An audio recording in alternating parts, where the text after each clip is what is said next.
olá você. Com permissão para entrar na sua casa, trazendo gente que faz e acontece. Bem, nosso convidado hoje é engenheiro civil, graduado pela Universidade de Brasília. Casado com Adriana Gribel e pai de 4 filhos. Em 1988, fundou a Tenco Construções e Empreendimentos, onde incorporou e implantou o Ponteio Lar Shopping, marco do início de suas atividades em empreendimentos de varejo. Com 22 anos de montanhismo, Eduardo Gribel, sua esposa e 3 dos 4 filhos formam a única família de montanhistas do Brasil e ficaram conhecidos quando, entre 2003 e 2004, escalaram os 7 cumes do país. Estamos falando desse cara fantástico e cheio de histórias para contar, chamado Eduardo Gribel, que é sócio fundador e presidente da Tenco Shopping Centers. Boa noite, Eduardo, me conte tudo, não me esconda nada. Boa noite, Paulo. Boa noite. Esse filme começou aonde, né? Em Belo Horizonte? O filme da minha vida começou, na verdade, em Juiz de Fora. Opa! Nasci em Juiz de Fora, em 1954, está aí minha idade declarada. Vim para Belo Horizonte pequenininho, por isso que todo mundo me considera realmente belo-horizontino. Logo na primeira infância, vim para Belo Horizonte, onde durante só um período eu fiquei fora aí no período de universidade, os primeiros anos. Vou chegar lá. Chegamos lá e depois continuei sempre aqui. Mas quem é esse Eduardo Gribel aqui? A apresentação, autoapresentação é sua. Eduardo Gribel hoje é um engenheiro civil, com 40 anos de formado, agora em 1970, formei em 77, e sou proprietário da Tenco Shopping Centers, que eu mesmo fundei há 28 anos atrás, inicialmente no segmento imobiliário, hoje no segmento de varejo, que são os shopping centers, são 15 no Brasil, espalhados em diversos estados. E constituí minha família aqui em Belo Horizonte. Sou pai do Rafael, do Renato, da Mariana e do André. Casado com a Adriana. Casado com a Adriana Gribel. Santa Adriana. Né? E tem netos aí também, né, na parada? Eu já considero 4 netos, porque o André tem 2 filhas, o Renato já tem um filho, e a Carol, mulher do Renato, está grávida para os próximos 15, 20 dias. Então já são 4 netos. Papai e mamãe, made em Juiz de Fora, na praia lá, não? Os 2 cariocas, né, Paulinho? São os 2 de Juiz de Fora, e a família deles, todos de Juiz de Fora. Hilton Homem de Castro e Terezinha Gribel de Castro. E até interessante porque o nome Gribel é mais forte e é o nome da minha mãe. Eu sou Eduardo Gribel Homem de Castro, mas o meu nome de guerra acabou ficando Gribel, que foi um nome diferente, mais forte e que acabou vingando na minha pessoa. São vivos? Meu pai é vivo, é engenheiro, trabalha ativo, trabalha conosco e tem 93 anos de idade. Quantos irmãos ali na parada? Nós somos 4 irmãos. 4 irmãos. Todos 4 Como é que é o relacionamento aqui interfamiliar, entre aspas, aqui, tanto na sua família como também na sua origem? Pois temos uma integração muito grande, uma convivência muito grande, tanto do lado das irmãs da Adriana, como meus irmãos, que é a Maria Isabel, o Alexandre e o Herman. Os 2 moram em Belo Horizonte, Maria Isabel mora em São Paulo, todos casados. E temos uma integração muito grande. A toda e qualquer oportunidade nós estamos reunidos, né, das pequenas às grandes comemorações. A sua escolha foi engenharia? Engenharia civil. Eu me graduei em Brasília em 1977. Naquela época, o Paulinho mexia com política estudantil. Eu era presidente do diretório acadêmico em Brasília. Esquerdinha ou direitinha? Era mais uma defesa da classe estudantil enfim, do programa estudantil naquela época, mas acabou me custando algumas detenções em Brasília por causa de movimentos na época da ditadura. O presidente era o Geisel, e acabou que fui aconselhado a morar 8 anos fora do Brasil. Mas antes disso, você ali dava tempo de estudar, porque é paralela à atividade política? Estudava intensamente. Eu acabei conseguindo formar em engenharia com 4 anos e meio, ganhei meio ano fazendo os períodos de verão, que naquela época era possível, não sei bem se hoje funciona, mas eram créditos que a gente acumulava nos meses de verão, fazendo mais matérias, e a gente conseguia antecipar. E eu consegui. Aí fui embora para Paris, para a França, acabou que era quase que uma penalidade para mim, mas virou um período muito bom que eu tive a oportunidade de fazer um doutorado em concreto armado e protendido, trabalhei numa firma francesa, trabalhando nessa firma francesa, acabou que, como eu fiquei 8 anos fora do Brasil, eu fui trabalhar no Irã, fui trabalhar na Argélia, na África do Sul, na Jordânia. Então, eu tive um período muito intenso trabalhando para essa firma francesa. Em 84, eu voltei para o Brasil. Tá. E aí, várias experiências dentro desse... Uma experiência muito grande. Inclusive. Experiência muito grande, tanto profissional, que era um leque muito grande de atividades distintas, porque eu trabalhei em estradas, trabalhei em barragens, em pontes, em rodovias, enfim, do ponto de vista profissional, como do ponto de vista de vida também, que foi uma experiência muito grande morar lá fora. O Rafael, meu primeiro filho, nasceu em Paris, e uma experiência muito grande, porque eu vivi não só no lado aí do mundo da França, com toda a sua história, como uma experiência também nos países árabes, que eu trabalhei em 4 países árabes. Então, isso foi muito importante na minha formação, tanto profissional como de pessoa. Eu quero pegar uma história sua aí que eu acho que vai envolver o nosso telespectador, que é o montanhismo aí. Mas isso começou o quê? Você sozinho ou começou você já com a família? Aqui estamos aonde? Aqui é a família toda, não é isso? Aí a nossa família toda. Isso a Mariana ali do lado direito, o André do lado dela, a Adriana no meio de todos ali, o André do meu lado, o outro vermelho, e eu na outra extremidade. Tá. Isso então, aonde estamos aqui? Isso aí foi na expedição não foi Kilimanjaro, nessa expedição aí foi no Aconcagua, em 2010. Tá. Esse filme começou com você sozinho ou já começou em família? Não, começou com a Adriana e eu. Na verdade, foi muito interessante que nós descobrimos o nosso gosto pelo montanhismo. Nós estávamos numa viagem na Indonésia, em Bali, e alugamos um carro para conhecer as plantações de arroz lá da Indonésia. Isso em 1994, exatamente 94. E fomos conhecer as plantações de arroz. Aluguei um carro e quando eu estou subindo as montanhas, nós vimos à distância um vulcão em erupção. Aí resolvemos aproximar um pouco mais, deixamos o carro e subimos numa montanha do lado para ver aquele vulcão em erupção. Muitas emoções. Uma emoção muito, muito grande, um momento muito bacana, porque nós estávamos com uma experiência muito diferente e ali despertou a Adriana e a mim pelo montanhismo. Voltamos para o Brasil e começamos a fazer pequenas montanhas. Daí alguns anos... Sozinhos, Adriana e eu. E em 2001, finalmente, começamos a fazer em família. A Mariana já tinha 8, 9 anos, os meninos já estavam com 14, 15 anos. E aí foram numa boa? A primeira experiência deles foi uma travessia Teresópolis-Petrópolis, uma travessia de 3 dias. Levamos os meninos pequenos para experimentarem. Os meninos adoraram. Tá. E... Tem um que não faz, não é isso? O Rafael, ele não faz. O Rafael tem uma dificuldade, ele tem uma deficiência auditiva, então ele não faz montanhismo. Por isso que só faz Renato, Mariana e André. Agora, como é que é essa relação aqui entre montanhas? Você está no céu, o céu é o limite, né? Enfim, estrelas. Olha, aqui é Machu Picchu, não é isso? Esse é Machu Picchu. Esse é Machu Picchu. Foi em 2007, a expedição em Machu Picchu. Nós ainda estávamos, nessa época, nas montanhas diversas. Saía, fazia Machu Picchu. Nós tínhamos já feito os 7 cumes do Brasil, que foi em 2003, e esse aí foi em 2007, mas aí foi quando nós começamos... 7 cumes não vamos falar, mas continua. Foi quando nós começamos a planejar fazer os 7 cumes do mundo, que nós fizemos do Brasil.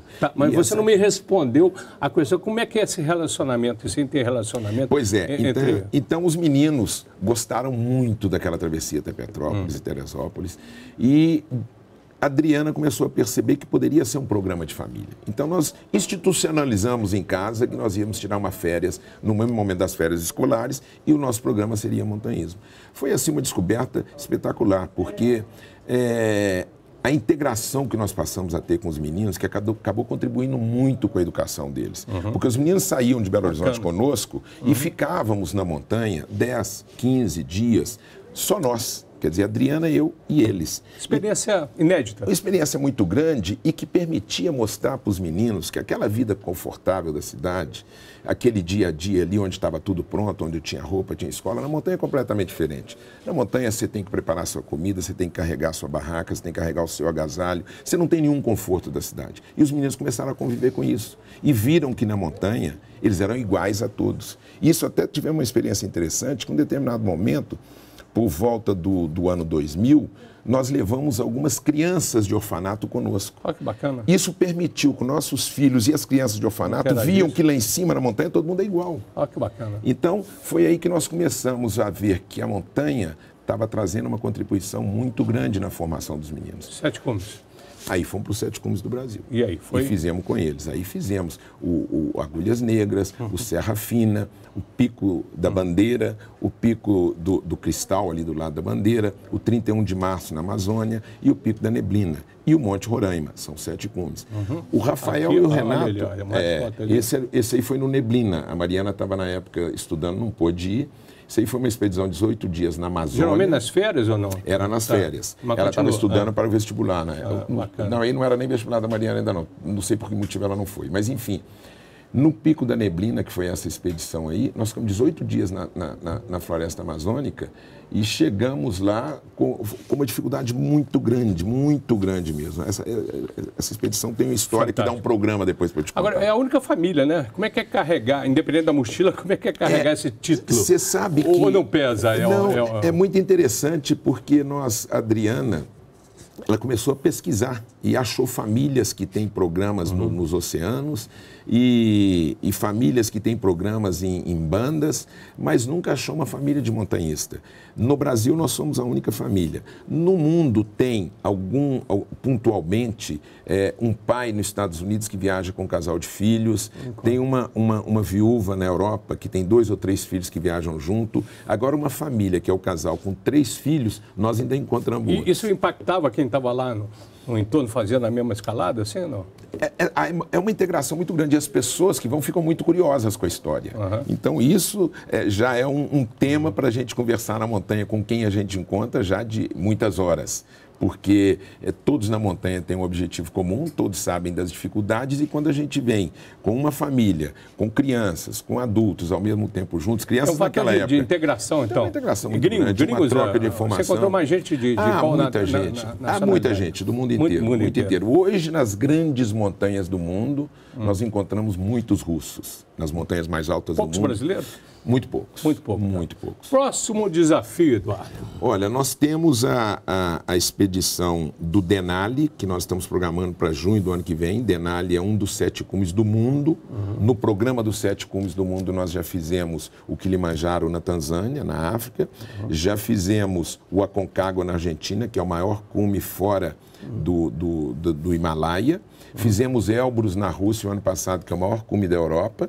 E agora vamos ao Denali, que é o maior cume da América do Norte. Bacana. E aí o próximo está aí, estamos avaliando muito se já seria o Everest ou se ainda vamos ao Viso no Polo Sul antes do Everest. É decidido em família também? O planejamento é muito grande. A Adriana dedica muitas horas para fazer o planejamento, pesquisando, e sentamos juntos aí periodicamente para discutir, para ver o treinamento, porque todas envolvem um treinamento muito grande. E o treinamento ele é adequado para cada montanha. Tá. Então, eu não sei se é redundância, assim, ou é óbvia a pergunta, mas quando você não está fazendo nada e quando você não está subindo montanha, na verdade, o que você faz? Você consegue ficar parado dentro dessa selva de pedra? Não, na verdade a gente acaba com muita atividade atrelada à montanha, mas a montanha é muito pontual, que é o nosso hobby principal. Eu diria que quando nós não estamos no dia a dia profissional, nós temos as nossas atividades de treinamento para a montanha muito intensas e nós viajamos periodicamente muito com a família, porque acabou que até por causa do montanhismo, as nossas viagens de passeio que fazemos uma vez por ano acaba sendo com todos da família juntos. Bacana. Então é uma integração muito grande. Bem, eu vou interromper esse diário fantástico de bordo, acho que merece até um livro, nós vamos falar disso, mas vou chamar o intervalo comercial e a gente volta aqui com o nosso Eduardo Gribel.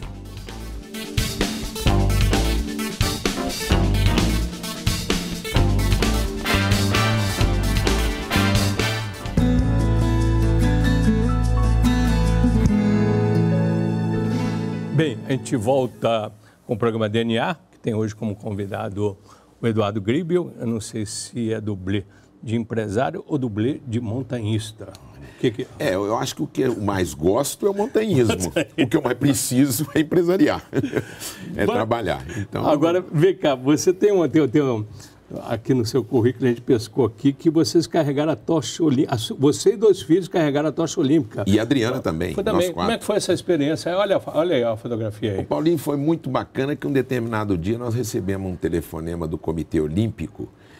Na verdade, a Adriana recebeu o telefonema e dizendo que eles estavam procurando para carregar a tocha olímpica temas, pessoas inspiradoras e que tinham pesquisado a nossa história aí na imprensa, enfim. No Google da vida aí? No Google da vida, que uma família de montanhistas era altamente inspirador. Não só pelo aspecto da montanha, não só pelo aspecto da atividade, mas porque era uma atividade em família. Isso em Belo Horizonte, né? Não, o do Comitê Olímpico no Rio de Janeiro. Foi no Rio. Não, nós carregamos aqui. Aqui. Mas nos buscaram desta forma 6, 8 meses antes. Então nós vivemos essa expectativa, que foi muito bacana, durante esse período todo. Álbum de família, né? E aí carregamos a tocha aqui em Belo Horizonte. Foi muito legal que quem passou a tocha para mim foi a Adriana. E depois, uns 10 minutos depois, o Renato passou a tocha para o André. Então foram momentos muito bacanas. É uma história bacana. E você tem a tocha ainda? Ganhamos a tocha lá do patrocinador Nissan, ganhamos a tocha está conosco, cada um de nós tem uma tocha, a minha está até lá no escritório. E álbuns de família, retrata que não falta ainda. Bem, vamos fazer um ping-pong e rodar aqui, B. Decepção. Né? Decepção. Pode ser no céu, na terra, na selva de pedra, na montanha. Eu vivo assim intensamente um otimismo muito grande, eu tenho muito poucas decepções, até mesmo porque eu encaro a vida com uma naturalidade muito grande. Agora, minha decepção está com o nosso cenário político dos últimos anos, em todos os aspectos, em toda a sua amplitude. É a grande decepção. Negativo feio, né? Grande decepção. Orgulho na vida. Tenho um orgulho muito grande da minha família. E tenho um orgulho muito grande do time da minha empresa, que tem uma dedicação enorme. Estamos construindo uma empresa assim, num espaço de tempo pequeno, com um crescimento muito legal. Um orgulho muito grande desse time. Virtudes, Eduardo? Virtude, eu diria que eu tenho, assim, eu reconheço que eu tenho uma tolerância muito grande, eu tenho uma resiliência muito grande, que entendo isso como uma virtude. E defeito, tem? No paletó? Defeito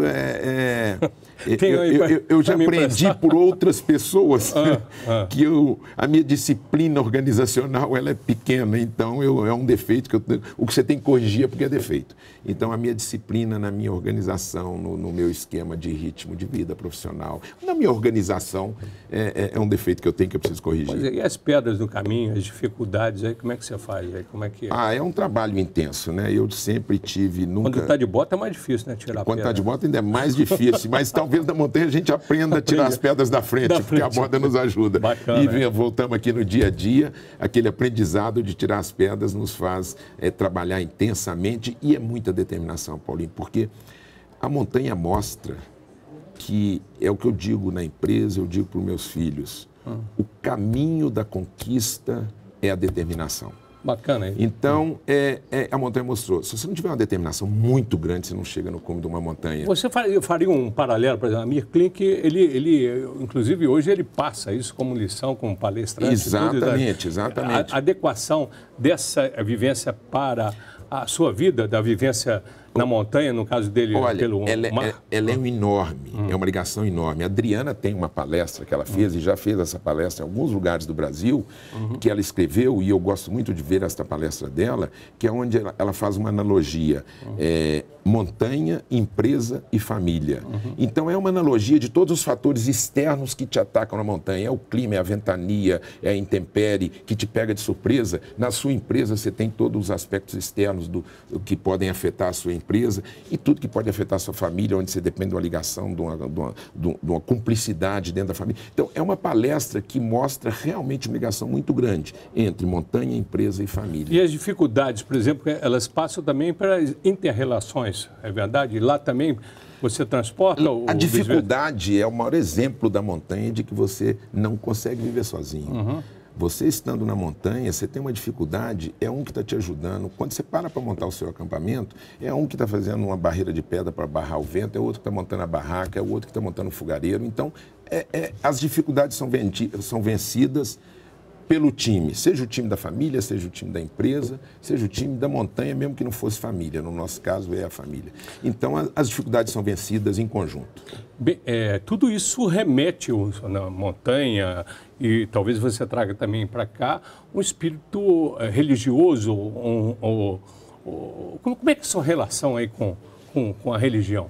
Eu não estou falando aqui daquela região que foi criada lá no Rio Negro, E a Igreja da Liderança Divina, que é um capítulo... Aquele é um capítulo à parte. Aqui, dia a gente vai contar. Um dia nós vamos contar essa história. Foi uma experiência no Rio Negro. Ficou de louco. Igreja da Exatamente. O nosso comandante Zé Afonso Assunção estava conosco, eram 8 casais, uma viagem espetacular, e que teve a Igreja da Liderança Divina, muito bem lembrado. Mas do ponto de vista religioso, eu tenho uma formação religiosa muito grande, que estudei aqui no Instituto de Irmãs de Caridade, Nossa Senhora do Carmo, em Belo Horizonte, estudei no Colégio Marista, depois no Salesiano, depois, enfim, tive uma formação religiosa muito grande. Mas hoje adoto os princípios da religião católica, princípios dos cristãos, e com muita intensidade. Reza? Rezo. Uhum. Mas o que eu ia dizer é que lá em casa nós temos uma liberdade muito grande, porque o André, por exemplo, meu filho, ele se diz agnóstico. Uhum. Mas ele tem muita pressa para batizar os meninos dele. Entendi. Então eu brinco muito com ele. Mas o André é agnóstico, o Renato já frequenta com assiduidade as missas. Então tem uma liberdade muito grande. O fato é que os princípios e a formação religiosa, os princípios religiosos, todos nós lá de cá temos muito forte. O respeito ao próximo. Religião do latim é religare, né? Como yoga e união, isso dá esse espírito aí tudinho. Dá esse espírito todo, quer dizer, a Adriana também é muito católica, mas a Adriana tem uma admiração muito grande para o budismo. Uhum. Ela medita muito, ela foi à Índia, nos grandes templos de meditação, e ela tem uma admiração muito grande pelo budismo. O fato é que, no fim do dia, nós todos lá em casa temos princípios cristãos de relacionamento, de amor ao próximo, de compreensão, muito fortes, muito arraigados. Agora, você acordou, o que vem na cabeça? Você já sai correndo dentro desse... Você vive na ponte aérea, rodando, shopping para cá, shopping para lá? Hoje a intensidade de trabalho empresarial nossa é a grande quantidade de viagens. Quer dizer, para você ter uma ideia, um fato curioso, um dia, porque a Adriana também é sócia da Tenco, minha sócia, vice-presidente da Tenco, e a Adriana também viaja muito. Hoje ela cuida do Instituto Tenco e ela também viaja muito nos shoppings. Então, a nossa semana é muito intensa de viagem. Seguramente nós viajamos 3 dias, com certeza, às vezes 4 dias por semana. E um fato curioso é que, alguns anos atrás, eu tinha uma reunião em Brasília, mas que eu estava no Rio para um compromisso que acabou cancelando de Brasília. Eu embarco no Rio de Janeiro, conversando com um amigo, e na poltrona de trás, alguém chega, quando eu acabo de embarcar, o avião me cutuca e pergunta assim, para onde você está vendo? Era a Adriana, que estava voltando de Macaé. Encontramos dentro do avião, coincidentemente. E eu não estava com o cabelo molhado. Hein? Entendi. E à noite, vai dormir o quê? Cabeça vazia ou já fica mentalizando, autoprogramando ali? Não, eu procuro desligar à noite, procuro muito, apesar de que algumas vezes é difícil, mas aí eu tenho procurado muito assistir um filme com a Adriana, compartilhar com ela nossos programas, nossas viagens, porque nós gostamos muito de viajar, Paulo. Acabamos de voltar agora de 15 dias na Polinésia Francesa, no Tahiti, que foi uma viagem maravilhosa. Então, acabou essa viagem, a gente passa um tempo conversando dessa viagem e daqui a pouco a gente começa a programar a próxima, seja de montanha, seja de passeio. E o futuro? Olha, o futuro eu quero comprar meu carro amarelo o mais rápido possível. E carro amarelo, para mim, eu estou brincando com você que não é um táxi em Nova York, mas o carro amarelo é que eu brinco muito, que o amarelo, para mim, é uma cor de férias. Então, eu converso muito com meus amigos, brinco com eles, que o dia que eu tiver de carro amarelo é porque eu estou com um burro na sombra. Vocês podem olhar para mim e falar assim, Eduardo, está de férias, está tranquilo. Entendi. Então, o que eu quero realmente estamos profissionalizando a Tenco, a Adriana e eu fazendo um trabalho muito grande para perenizar a empresa, queremos ir à Bolsa de Valores, abrir capital nos próximos 2 anos, e aí eu quero partir para ser um conselheiro da Tenco e ver se tanto a sucessão como a profissionalização tocam a empresa, e eu quero aproveitar mais a vida. E, enquanto isso, os dividendos da Tenco estão aí, né? E você gasta dinheiro, independente de viajar, com o quê? Né? Na viagem, gasta que você gosta de roupa, você gosta de comer bem, como é que é essa história? Olha, além das viagens e além de gastar muito para ver o Galo jogando no Brasil inteiro, porque eu sou um atleticano de coração, conselheiro do Galo. Aí tem que sair correndo para ver o jogo. Aí eu tenho que estar sempre, completar meus intervalos para poder assistir o jogo do Galo. Você pilota? Mas, não? Você tem avião, né? Tenho avião. Pilota não? Não piloto não. Às vezes só ali do lado do comandante, ele me ensina um pouquinho, mas eu não piloto não. Até mesmo porque quem tem que estar concentrado no voo é o comandante. Mas já gasta dinheiro com o aviãozinho. Já acaba fazendo a viagem. É um táxi. O que a gente procura fazer sempre que possível, dar uma fugida para Porto Seguro, lá em Santo André, que nós temos uma casa lá num condomínio de praia. Com os bondinhos da vida, tudo. A gente vai para dar uma fugida grande assim. Quando vai aposentar, vai para lá, então? Vou aumentar os períodos que eu passarei em Santo André, lá perto de onde a seleção da Alemanha esteve. O Helder também tem casa lá. O pessoal do bairro, né? O Cadu tem casa lá, o Zé Marcílio, o Breno aqui, são vários amigos com casa. Falta algum sonho aí para realizar? O negócio está completo, esse diário de bordo aí. Um livro pode ser uma também? Eu acho que às vezes passa na cabeça que a gente tem tanta história que às vezes eu tenho vontade de trabalhar um livro, mas venho deixando mais para frente. Ainda alguns sonhos, assim, do ponto de vista profissional, como eu te disse, é profissionalizar a empresa e perenizar a empresa. Do ponto de vista pessoal, eu já tenho uma realização muito grande com família, é consolidar e cada vez mais ter essa família maravilhosa que eu tenho. E aí eu ainda quero aproveitar um pouco de mais viagens no futuro, quero aproveitar um pouco de intensificar, assim, uma ajuda lá para o Galo, que eu gosto muito, quero dedicar mais tempo ao Galo à medida que o tempo for passando. E não tenho grandes sonhos, não. É essa vida gostosa que eu já tenho hoje, que eu quero continuar tendo. Fica algum arrependimento ou não? Não. Eu tenho realmente, assim, uma satisfação muito grande de ter realizado e ter conquistado tudo que eu conquistei até hoje. Tá, se você encontrasse com Deus, pode ser na montanha, na selva de pedra ou até dentro de você mesmo, o que você ia trocar figurinha com ele? Eu ia agradecer a oportunidade de vida que ele me deu e que eu acredito que eu aproveitei intensamente até hoje. E eu acho que isso, se eu encontrasse com ele e ele tivesse essa participação, porque é importante dizer que eu acho que ele não teve participação decisiva. Ele deu as condições, mas enfim, eu iria agradecê-lo da oportunidade de vida que ele me deu e que eu pude, no meu ponto de vista, aproveitá-la intensamente. Isso passa exatamente pela lapidação do espírito, não diria purificação, mas de você estar mais em conta com o que deve ser feito nessa terra de proveito. Estar tranquilo consigo mesmo. Quer dizer, hoje eu tenho, pessoalmente, você não tem dúvida que eu ainda tenho inúmeras preocupações profissionais. Eu tenho inúmeras preocupações do dia a dia de compromisso. Mas eu comigo mesmo, do ponto de vista do que eu queria realizar, eu sou muito tranquilo com a minha vida. Então, esse é um ponto importante. E quem que é esse Eduardo Gribel, em poucas palavras, antes de eu fazer a pergunta que é muito importante aqui para você comunicar com Deus lá. O que você diria de você mesmo? O que eu diria de mim mesmo é mais ou menos, resumindo, o que eu te transmiti agora. Uma pessoa realizada, uma pessoa feliz com o mundo que vive, uma pessoa realizada com a família que tem. No jazigo você colocaria o quê? No seu jazigo? Indignado que foi embora. Prazer conhecer um pouquinho mais. Prazer Eduardo foi meu, Gribel, Paulinho. Obrigadão. Né? Muito obrigado. Obrigado a você, telespectador. A gente volta sábado que vem com 18h50 com DNA.